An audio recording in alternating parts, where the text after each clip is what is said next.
All right, let's do it. Welcome to another episode of News of the Money World. Today, 3 topics and 30 minutes, more or less, 10 minutes a topic. We're going to start with New Zealand and then go outwards. So the 50-point OCR reduction last week leaves banks and academics divided, I guess, around what comes next. So Reserve Bank of New Zealand might be making a policy error by not going harder and sooner. Time will tell. But maybe they're waiting for instructions from further up line. Then we have China taking action to save their economy, but markets are a little bit unsure how to interpret all of that. And there's mounting fears of Japanification. And then lastly, we'll touch on bond markets, which are telling an interesting story about what might be coming next with inflation and interest rates, vigilantes, front runners of the Fed, or political interference, right? So let's start with last week. Last week was amazing, right? It was like one of the best, like Christmas, sort of, or the bit before Christmas coming early for any property owner or mortgage advisor. Yeah, exactly. Yeah, finally, there's some optimism to sell out there on the streets rather than just hopium. And that 50-point reduction, it's widely expected by a lot of economists. But yeah, there is a bit of a schism or a chasm, or at least a difference between what some people are thinking should happen. Even I, on a daily basis, I'm kind of flip-flopping all over the show in terms of what I think is coming next, what should happen, and what probably will happen. It's really hard to predict. So what are your general thoughts on this one? So last week, Reserve Bank dropped 50 basis points. A massive shift versus kind of where they were right back in May. Remember that it was 5 months ago where they were telling us the next move was likely to be higher. And since then, they've dropped the rates by 75 points. I think I'm a wholehearted supporter of dropping these rates. If anything, I kind of think they probably could have gone a little bit harder. From everything that we are seeing in the data in a lot of different areas, the New Zealand economy is on its knees. We've got record liquidations, we've got unemployment climbing, we kind of got GDP going backwards. We've got card spending statistics, which are all falling on a real basis. And so I think it's pretty hard to argue that the economy is not is healthy. Overlay that with the record kind of immigration, so people leaving the country, that those statistics have always got a lag factor. So I go, personally, and I think I've been saying this for a little while now, I think the economy is actually in a bit of a worse state than people think. And so therefore this was the right move. I'm in the camp, and a lot of the economists have already come out pretty firmly saying the next cut in November needs to be another 50 points, and I'm very firmly of that view. I guess one of my big questions is if we took a jumbo cut of 50 basis points because the economy is struggling, the market is already predicting another 50 points in November, and I think almost no one believes that it's only going to be 25 points in November. The question I kind of have to ask is, why didn't we just do 75 points last week? And why do we? And to me, it raises the question of where does the balance sit between protecting the economy versus inflation? And I'm not convinced we've got that right, but that's also why we're seeing the divergence between the bank economists and the academics, because the academics are firmly voting for let's just kind of stick with the inflation fighting mandate, and kind of that's the only thing that matters. Whereas the people operating in the real world, the bankers, are all saying, hold on a sec, our clients are struggling. We need something to change here. We need kind of rapid interest rate. Kind of see both sides of this one, right? So from an academic point of view, the Reserve Bank of New Zealand should have a mandate to foster price stability, create price stability. They have other mandates, however, and the question is whether they should just be restricted to that one mandate, or whether they should continue to operate as if they are basically guardians of the galaxy, right? Like, do they make moves to make sure that there's financial stability? They're the lender of last resort, payment systems oversight, foreign exchange, economic research analysis, macroprudential regulations, LVR restrictions, all those extra stuff, worrying about the environment. There's so many other things that have crept in, and they are kind of creeping in. And I guess from a banker's point of view, or from anybody's point of view, if you're going to give somebody more power, they're probably going to use it. Whereas I guess from an academic or a purist point of view, what is the function of a central bank? And if they don't have quite a well-defined role, then I guess you have all sorts of political interference that can come in there. And it's really hard to know, well, what is the role of fiscal management versus monetary control? What are your views around whether or not they should just be restricted to that single mandate? Well, I think you've got to come back to first principles, right? Why are they so focused on that single mandate? It's because there is a view that people are hurt more by inflation than anything else, and particularly people at the bottom end of the socioeconomic groups. I guess, personally, I think that I'm not 100% convinced by that argument, because I think that people are probably more impacted by losing their jobs, by family members losing their jobs, by businesses going under, than necessarily by that. I think, and this is part of the problem, right? I don't think you can have one or the other. I think that does need to be a joint mandate, which does remove the accountability. And I also think it's kind of interesting, right? New Zealand is actually one of the only central banks in the world which has price stability as its core main mandate. So if you think about it, right, the US Fed, they actually only brought price stability in about 2012. So before that, economic stability was the only thing that they really had to focus on, and the stability of the financial system. And so, yeah, I think we are an outlier in kind of the mandate that our central bank has. And I do think that our economy at the moment is potentially paying the price for that. Yeah, it is an interesting one, right?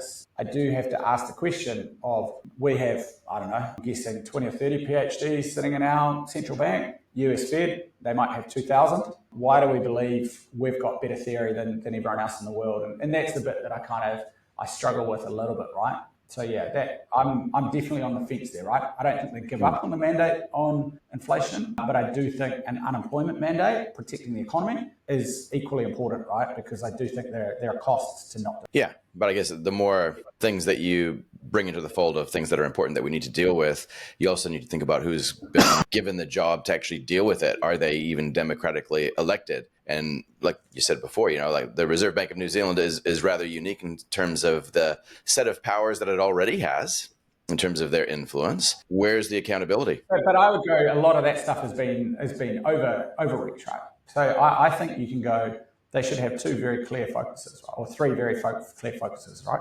Stability of the financial system, which basically means regulating the banks. And I would actually say the broad economic piece, which is kind of what we see in the US and other markets, I think that is too broad.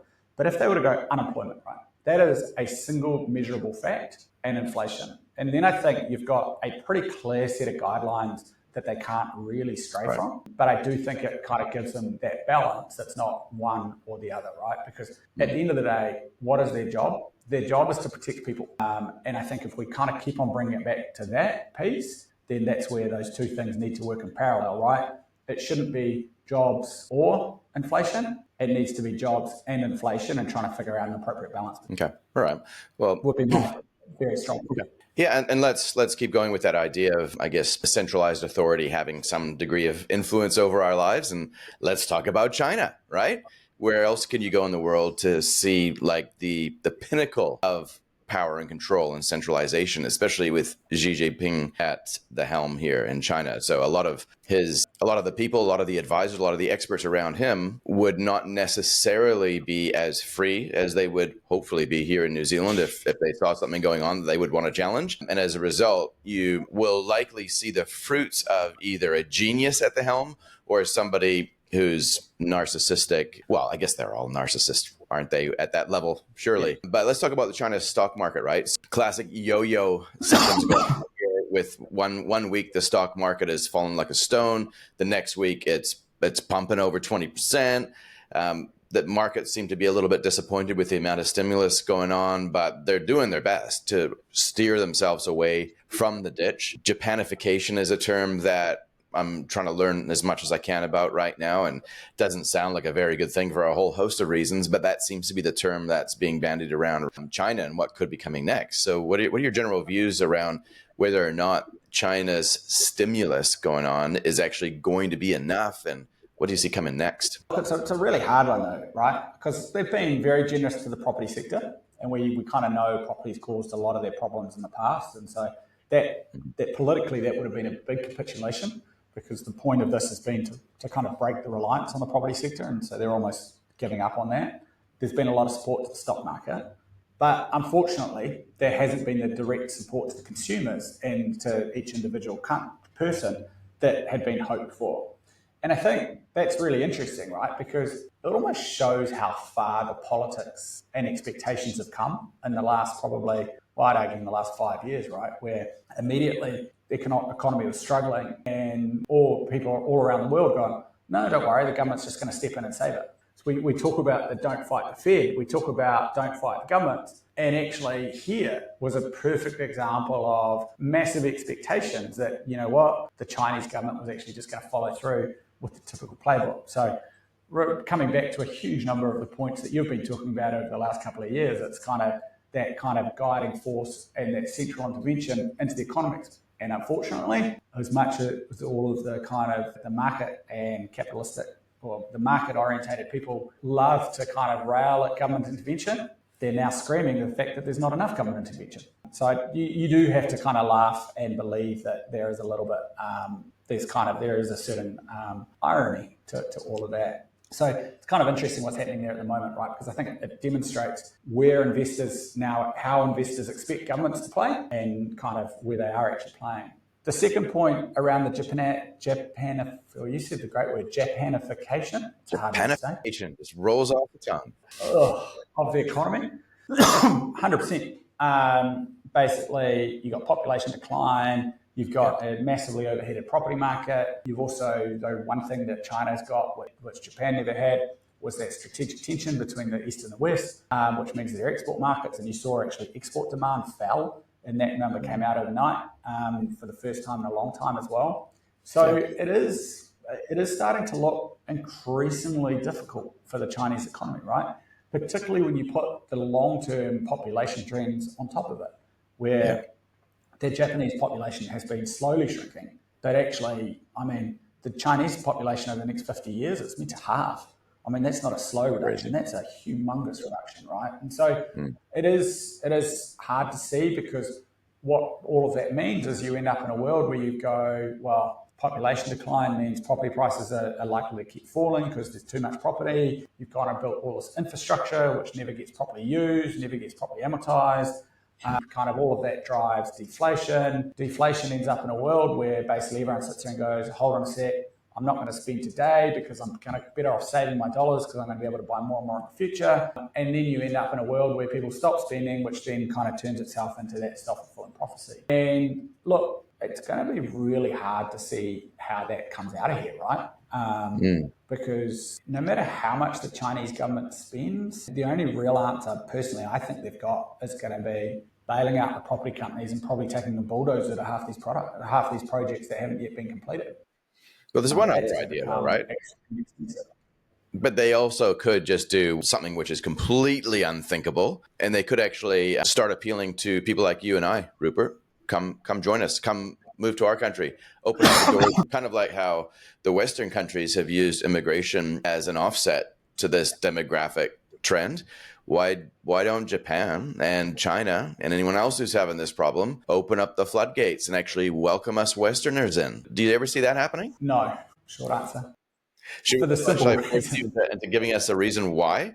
That'd be fun, wouldn't it? You might not like the reason, and I probably need. How do I phrase it? Yeah, we culturally. Can't. Yeah. Culturally, it's just not something that's accepted, right? I mean, I don't know if you guys have looked at. I've been on one of the TV programs at the moment, a program called Pachinko, which kind of shows Koreans a big Korean population in Japan that have been there for over kind of since World War II, pre-World War II, and they still haven't been able to integrate into that country. And unfortunately, a lot of the Asian countries are not welcoming to immigration, and it's going to require a massive cultural change for that to happen. So yeah, that's why I think in the short term it will struggle. But you are right, Darcy. That is the obvious answer. I mean, that's how countries like, New Zealand and the West are kind of surviving, because otherwise, the US, New Zealand, and Australia would be probably three of the only kind of Western countries with natural population growth. Most others would be negative without immigration. That's right. Yeah, and this ultimately is like the reason why demographics is such a killer, and the reason why in the West we have increasingly problems with immigration. We want to, but there are side effects with that as well, is actually you trace it all back down to the financial system itself. And you trace that all back to this desire of centralized authorities in controlling it. Where does that desire come from? Well, it comes from the people who allow them to or put them in charge because people want a higher authority to govern them. And I guess if I was thinking about Japanification just from a New Zealand context, thinking, hey, well, this sounds like a horrible virus, right? It's like herpes or something like that. Maybe we can get some special medicine for killing that thing before it spreads, right? But let's say Japanification spreads to China. Let's say it spreads to the rest of the world. Well, what would it mean to New Zealand, right? And some of the symptoms and signs of Japanification might include, I don't know, runny noses, shortness of breath, but also deflation. Hey, deflation sounds pretty cool though, because that means things get cheaper. But the flip side of that is that people delay consumption and that causes long-term problems as well. And then, well, hey, house prices get cheaper, but they actually risk crashing. And then that is effectively the base layer of the financial system here in New Zealand. That's no good either. So there's all these like things like downstream problems that happen as a result. And it's like anything, you change one variable and you upset the whole freaking thing, right? Like everything becomes unstable and there's no magic bullet, is there? There is no magic bullet. I mean, arguably New Zealand would actually be far better off in a Japanification world than Japan or China, because to be fair, we haven't built the infrastructure for the last 1.5 million people that have come here. So we're actually, to a certain extent, we might actually be slightly better off for it. The problem with countries like Japan and China is they've built the infrastructure, right? So they've gone and they built it early. They kind of used a huge amount of, so coming out, it was when the Japanese economy was building, they built the infrastructure and the housing for a big country. Japan have done that over the last kind of 10, 15 years through multiple stimuluses. So actually, there's a strong argument that New Zealand would be far better off with Japanification than either of those two countries where it's currently headed. Interesting, eh? Interesting. Okay, well, let's move on to the next. So I was just going to say, I mean, you described it really well. Deflation is a nice panacea that lots of people want until they understand what it truly means. And the house pricing one is a massive one, right? Because it's not just once you move into house price deflation, then you end up with a banking crisis. Look what happened. That was basically the GFC. It was all about a banking crisis, right? Where effectively house prices meant that the mortgages went bust, and it turned into a pretty ugly cycle pretty quickly. Asian debt crisis, that was again started off as a Japanese property crisis. So yeah, it's definitely not a world that you want to be. No. And I guess there's different types of deflation as well. Like there's deflation that's the outcome of negative economic activity. There's deflation because that's just the natural order of things when technology moves in and makes everything cheaper. And even with interest rates, right? Like there's central banks that will reduce the interest rate to stimulate economic activity, but low interest rates can also be seen as a symptom of deflation itself as well. Like the tail can wag the dog and it can also go the other way around. And so when you look at things like the bond market or gold prices, which I've been doing lately, which is thoroughly satisfying, by the way, Rupert, for other reasons that we can discuss later, it kind of says something is going on, which is different from what the kind of main narrative is with falling interest rates, which is, hey, we've won the battle on inflation. Now we can lower the interest rates to take the foot off the neck of the economy because we've stamped out inflation, or at the very least, things are going in the right direction. And that is that's a nice message to believe, especially with where we've been. However, when we look at the bond market, it might be telling us a little bit of a different story with inflation, right? And so can you break it down? We've had the 10-year yields grow. We've had the 5-year yields grow. So that means that bond prices are going down if yields are going up. What is it saying about what the market thinks about inflation? Well, it's an interesting one, right? I think, so I'll just pull out my numbers, but the 5-year yield is up kind of 50 basis points. The 10-year yield is up another 50 basis points over the last kind of 3 or 4 weeks. And we're actually now back to having these interest rates back to pre-GFC levels. Even in New Zealand, where we're kind of accelerating our interest rate cutting path, the 5-year kind of yield's done exactly the same thing. So it's up 30, 40 basis points. So what does this mean? Fundamentally, it means that the interest rate markets are saying, we are never going to return back to that post-GFC world. We're not going to get back to a world of interest rates and mortgage rates down into that kind of 3 to 5%. It's almost, and it's kind of saying, hey, we do think inflation is going to need to be a little bit higher. We do think interest rates are going to kind of revert back to their longer term norms, which is kind of probably in that 4 to 5% versus being in that 2 to 4% range. To fight that higher inflation. It is really interesting. And I think it's particularly for a lot of people who are currently sitting there going, you know what, short-term mortgages, yeah, I'm not going to take my 5.5% mortgage right now because it's about to drop and I'll just wait till I get it back to 3.5. I think the interest rate market is very clearly saying we are going back to the old normal versus the recent normal. Inflation is expected to kind of stick around into that kind of 2 to 3% mark. Central banks are no longer going to need ultra low interest rate to keep that inflation rate down. And I've been doing quite a lot of thinking about this, which is unusual for me to think. But one of the big things is the last 25 years has been an amazing time, right? I'm not sure if we've had this conversation before, but you go, we had the internet, and that boom happened kind of late 90s, but the true productivity gains of that happened in the early 2000s. We had outsourcing manufacturing to China and to kind of the Southeast Asia over that period as well. So for the last 25 years, we've had these amazing things that have driven productivity through the economy and actually reduced costs the whole way through. So that's why central banks have had to fight so hard to kind of get inflation. Looking forward over the next 25 years, what do we see happening, right? Are we going to move production from Asia into Africa? Is that kind of where we're going to go? Because that's probably the only part of the world left with very true low-cost kind of economies. Does AI do the same as our economy that we've had, that the internet did? I struggle to see that as well. And so, yeah, I kind of go, that period of kind of the 1990s or even kind of the 1960s, is that actually what we should be looking at as the normal for what period that we're looking into, which means normalish inflation in that kind of 2 to 3% range, interest rates kind of an OCR probably hovering in that kind of 4 to 4.5% or hovering between 4 to 5%. World. I mean, that's kind of what, in my mind, the interest rate market is telling us right now. So that's kind of a soft landing, or that's kind of sounds like a reasonably soft landing to me, because we're not very far away from the ground then. It's a very soft landing. There is no real landing, right? And I think it's also indicative of, well, coming back to the point I made on China, it's coming back to that point around where investors currently see what the role of government in a lot of this stuff, where they're basically going to turn around and go, you know what, we're just going to pay it out and we're going to do everything we can to protect the economy.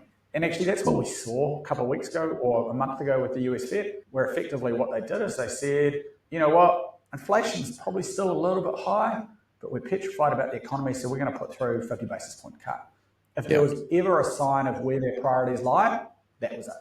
Yeah. And that's why the bond markets reacted the way they have, right? Coming back to the old story, don't fight the Fed. And the Fed is saying, we are not going to let a recession happen. So therefore, you guys, you can lock in your soft landing. And the bond market has reacted. So just to pull on that thread that you were putting out there around post-internet, I guess, the productivity gains seen from the explosion of the internet. I agree that it's kind of hard to see this, but in terms of the benefit that we had as one of the Western economies or Western aligned economies of globalism, that benefit where effectively we were tapping into cheaper labor so that the cost of our goods became cheaper. I think we're going to see globalism in a sense, and maybe I'm reaching too far into the future because that's definitely a possibility, but I'm also cognizant of the fact that technology is exponential. And so at some stage, you're going to get whiplash anyway. If I was to think about this, it kind of feels like AI, like I was watching that launch of robotics that Tesla put on last week. So I was watching these robots, right? And phenomenal what they can do. Maybe if there was some person behind a green curtain controlling them. Either way, I understand enough about AI to know what is technically possible. And I understand a little bit about robotics, understand what's possible there, to suggest that, hey, maybe, is there a possibility here that given enough time, and assuming the cost of electricity approaches zero over the long run, which I would agree is quite likely, don't we have some sort of a proxy here in terms of a new type of globalism in the form of AI and robotics? What do you think about that? Yeah, I think that's a really, really good point. I mean, AI and robotics can potentially be an absolute game changer.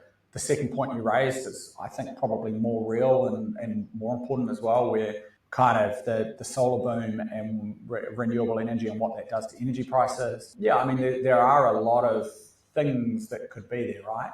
I guess there's a flip side to that, and it's a little bit of kind of like what we're seeing right now in the US. Both of those two things will require a material rewiring of economies. So if you put those two things through, right, where you go, the current election has being fought in the Rust Belt in the US, and particularly you go, Robotics and automation means a hell of a lot more jobs go. The only difference is that you can't blame China anymore. You're blaming technology. And then you're also getting rid of the energy sector. At the moment that you've kind of get rid of the energy sector. And so on one hand, you are 100% right that those two things have potential to completely transform economies and move us back into that deflationary world. But the flip side is, at what political cost? And then what does that do? Plus, also, we have a world where we're actually moving into deglobalization. Yeah, I am fascinated to see where that goes. I think those two shifts, where you're basically saying all manufacturing is become automated and no longer needs people, which